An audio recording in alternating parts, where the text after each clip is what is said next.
안녕하십니까. 2020년 1월 12일 최병무의 팩트 시작하겠습니다. 자, 윤석열 검찰총장에 대한 추미애 법무부 장관의 징계에 대해서 조금 더 말씀을 드리겠습니다. 왜 그러냐면 윤석열 검찰총장은 사실은 검사 시절에 한번 징계를 받은 적이 있습니다. 그렇기 때문에 자, 이번에 또다시 그러면 징계를 받을 것인가 하는 부분에 관해서 제가 한번 과거 사례와 함께 얘기를 해보겠습니다. 우선 윤석열 검찰총장이 검사가 된 것은 1994년입니다. 처음 초임 검사. 그러니까 그 사법시험을 워낙 늦게 붙었기 때문에. 그리고 나서 사실은 2002년에 한번 검사 생활을 그만둔 적이 있었고, 한 1년 정도 그만둔 적이 있었고, 그 이후에 변호사 생활을 하다가 짜장면이 그리워서, 그러니까 수사를 한참 하고 야근을 하던 때 그 짜장면 냄새가 그리워서 다시 검찰로 돌아왔다. 뭐 이런 얘기를 한 적이 있습니다.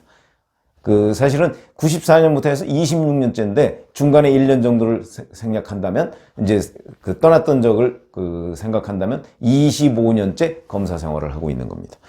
그런데 2013년 4월 달에 윤석열 당시 여주지청장이 사실은 박근혜 정부에서 국정원 댓글 수사팀, 그 댓글 수사팀의 수사팀장으로 지명이 된 적이 있습니다. 이때 윤석열 당시 검사가 지인들한테 이런 얘기를 했다는 것이죠. 내 관우는 여기까지인가 보다. 무슨 얘기냐? 아니, 국정원 댓글팀의 수사팀장을 맡았는데 관운이 거기까지라뇨? 좀 의문스럽지만 제가 이 말을 듣는 순간 저는 심재륜 전 중수부장을 떠올립니다. 왜 그러냐면 심재륜 전 중수부장이 늘 하는 얘기가 검사도 왜 칼을 품는다, 칼을 들이댄다, 이런 얘기를 많이 하지 않습니까? 이게 수사의 칼날이다, 이런 의미인데, 살아있는 권력에 대해서 수사의 칼날을 들이댈 때는 항상 사표를 써서 안주머니에 넣고 다녀야 한다, 이런 얘기를 많이 합니다. 그래서 심재륜 전 중수부장이 얘기하는 그 수사 10결, 그러니까 본인이 후배 검사들한테 수사는 이렇게 해야 된다. 왜 그러냐면 심재륜 전 중수부장은 우리가 흔히 얘기하는 특수수사의 전설이다. 이런 별명을 검찰에서 듣고 있죠. 그래서 거기에 보면 첫 번째가 칼은 찌르되 비틀지 말라. 이런 얘기가 있습니다. 그러니까 수사를 종곡을 찔러서 들어가되 비틀지 말라. 정말 그 사람이 아파하거나 괴로워할 순간까지는 하지 말라.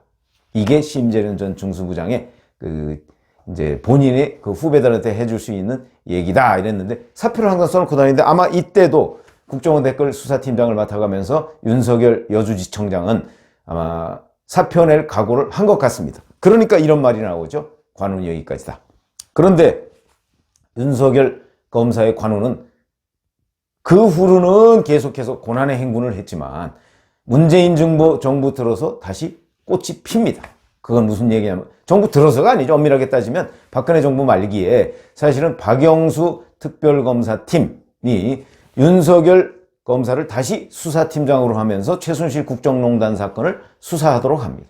거기에서 이제 문재인 대통령의 눈에 들어서 사실은 서울중앙지검장 파격적으로, 원래 서울중앙지검장이 노무현 정부 시절에 고검장급으로 지검장을 올렸는데 이거를 다시 문재인 정부가 지검장급으로 내려서, 그리고 검사장급으로 내려서, 지검장급으로 내려서 윤석열 검사를 검사장으로 승진을 시켜서 그 자리에 갔다는 겁니다. 두 단계의 파격, 사실상의 우인설관이다. 이렇게 얘기를 할 수 있고, 서울중앙지검장에서 적폐 수사를 한 사람을 계속해서 다시 또 몇 단계를 건너뛰고, 사법연수원 23기인데 갑자기 5기수를 건너뛰고 검찰총장을 시킨 겁니다.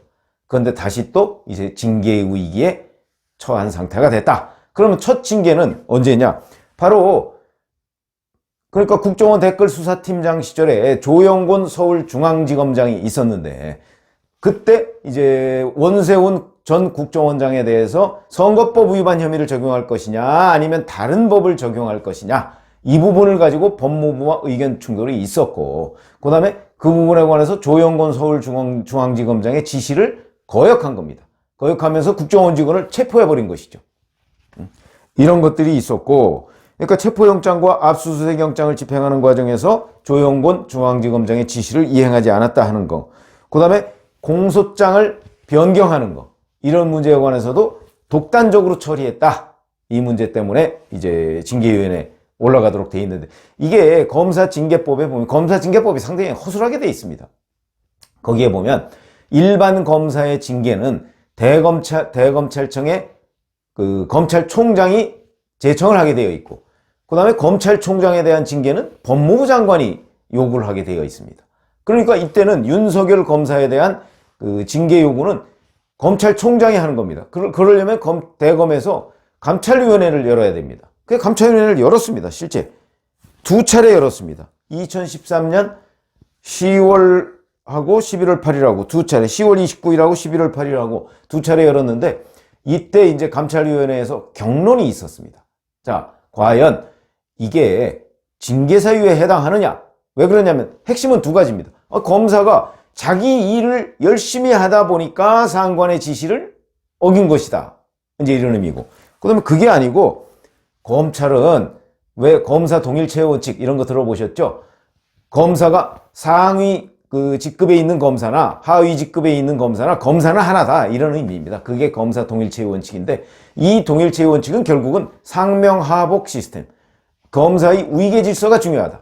그러니까 위계 질서가 중요하냐, 아니면 검사의 수사 의지가 더 중시돼야 하는 이 문제를 가지고 논란의 여지가 있을 수 있겠죠. 그러나 어찌됐든 간에 중앙지검장과 법무부의 지시를 따르지 않은 것은 틀림없으니까 이 부분에 관해서 이제 논란을 벌이다가 다수의 의견을 첨부해서 이제 법무부에 징계 요구를 합니다. 그 다수의 의견은 정직이었습니다. 정직.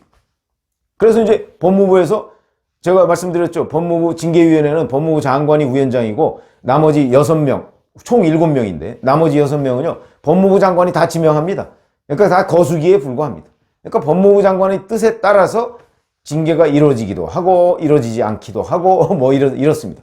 그런데 2013년 그러니까 12월 18일에 윤석열 검사에 대한 법무부 징계위원회가 열립니다. 대검찰청 감찰위원회 당시에는 그 소환해서 그 해명을 듣지 않습니다. 다만 소명서만 제출받아서 읽어보고 결정을 하는 거고. 근데 이때도 감찰위원회 열리고 나서 윤석열 검사가 이렇게 얘기했습니다. 기자와의 통화에서.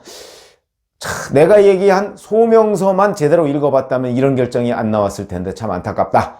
법무부에서 징계위원회가 열리면 나의 입장을 충분히 설명을 하겠다. 이렇게 했는데 2013년 12월 18일에 법무부에서 징계위원회가 열렸고, 그때 윤석열 검사가 나가서 내가 이만저만해서 이렇게 할 수밖에 없었다. 뭐 이런 얘기를 했다는 겁니다. 그러나 역시 받아들여지지 않았습니다. 왜냐하면 처음부터 어긴 게 법무부와 조영권 서울중앙지검장의 지시를 어긴 거기 때문에, 제가 말씀드렸죠. 법무부 징계위원회라는 게 법무부 장관 뜻을 어긋나게 징계 결정을 하지 않습니다. 그래서 여기서도 징계를 결정을 했는데 정직 1개월입니다. 정직 1개월이면요. 파면, 해임, 정직, 그 다음에 감봉, 그 다음에 견책. 이렇게 5가지 단계는 있는데 정직은 중간쯤인데 중징계에 속합니다, 물론. 근데 정직도 몇 개월 이런 게 있지 않습니까? 그 중에 최하가 1개월입니다. 그런데 윤석열 검사는 당시에 정직 1개월을 받았습니다. 왜? 아마도 여론을 의식했던 것이 아닌가. 아무리 박근혜 정부 때이지만 여론을 의식해서, 왜냐하면 여론은 그때 윤석열 검사가 잘못한 게 뭐 있느냐 이런 얘기였으니까 아마 그걸 의식해서 정직 중에 중징계를 내리되 정직 중에서는 가장 가벼운 1개월 정직 이 결정을 했다. 그거는 당시 그러니까 법무부 징계위원회가 상당히 청와대 눈치 보고 또 여론 눈치 보고 그 중간쯤에서 아마 결정을 한 듯이 보입니다. 자, 그러면 지금 이제 윤석열 검사 징계 얘기가 나오죠. 아까 제가 검사 징계법이 좀 허술하게 돼 있다 이런 말씀을 드렸는데, 이 검사 징계법에 보면 직무상 의무 위반, 이걸 가지고 이제 윤석열 검찰총장을 징계할 수밖에 없는 상황이 돼버렸는데 지금. 자, 그러면 윤석열 검찰총장이 직무상 의무 위반을 했느냐 안 했느냐? 저는 안 했다고 보는 것이죠. 왜 그러냐면 이게 지금 추미애 법무부 장관이 주장하는 바는, 아니 내가 인사에 관해서 의견을 내러 법무부로 오라고 그랬는데 내 명을 거역했다는 주장 아닙니까? 근데 윤석열 검찰총장은 거기에 대해서 아니 그게 아니고 내가 가려고 했는데 가려면 인사안을 알아야 가서 의견을 낼 거 아닙니까? 그러니까 인사안을 보내달라고 해서 나는 기다렸다. 그러니까 무슨 얘기냐면 서초동 대검의 검찰총장실에서 윤석열 검찰총장은 기다렸던 것이고, 인사안이 오기를. 추미애 법무부 장관은 과천 법무부 장관실에서 윤석열 검찰총장이 인사안에 대한 의견을 제시할 것을 기다리고 있었던 것이고. 그럼 누가 잘못한 것이죠? 만약에 법무부 장관이 인사안을 윤석열 총장한테 보냈다면, 인사초안을 보내거나 아니면 설명을 해줬다면 윤석열 검찰총장은 당연히 갔겠죠. 가서 이만저만 한 게 제 의견입니다, 얘기 안 했겠습니까? 그걸 기다리고 있었던 겁니다. 몇 시간 동안. 근데 끝내 안 오니까 그날 밤 7시 30분에 업무 시간이 다 끝난 다음에 작전하듯이 인사 발표를 한 거 아닙니까? 그러면 누가 잘못한 겁니까? 누가 직무상 의무를 위반한 것이죠? 왜 그러냐면 검찰청법에 보면요, 검찰총장도 물론 검찰총장 장관급입니다. 장관의, 법무부 장관의 지시를 따라야 합니다. 그러나 다만 이의는 제기할 수 있도록 돼 있습니다, 검찰청법에. 이의 제기도 못합니까, 민주주의 국가에서? 이의를 제기할 수 있게 돼 있다니까요, 검찰청법에. 그러니까 무슨 얘기냐면, 틀림없이 인사초안을 주었다면 아마 초안에 대한 의견을 제시하러 갔을 겁니다. 인사초안이 없으니까. 아니, 인사가 있는지 없는지도 신문 보고 알아야 하고, 그 다음에 그 내용이 어찌 될 것이다, 뭐 대폭 교체를 할 것이다, 윤석열 수족 자르기다, 이것도 신문 보고 알고. 그런데 뭘 가서 무슨 얘기를 합니까? 윤석열 검찰총장이 가서 신문을 봤더니 이렇게 하신다고 하대요, 이렇게 얘기하나요? 있을 수 없는 일이죠.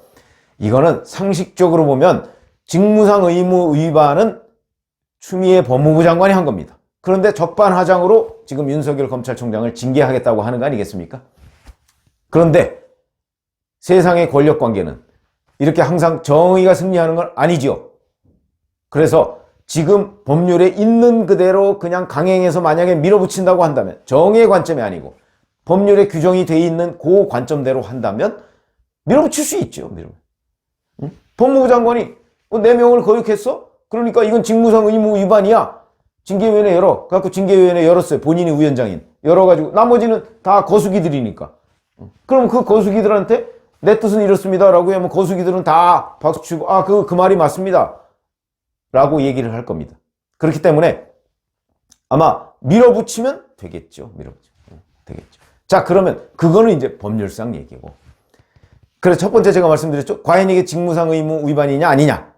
이거는 이제 끝내 이제 논란이 될 겁니다. 나중에 뭐 행정소송을 내고 뭐 이렇게 할 가능성까지 있으니까 끝내 논란이 돼요. 그 다음에 이제 징계 수위가 논란이 됩니다. 지금 이 사람들이 하는 거는 윤석열 검찰총장을 그 자리에서 내쫓으려고 하는 거 아니겠습니까? 그러니까 파면이나 해임이 될 겁니다.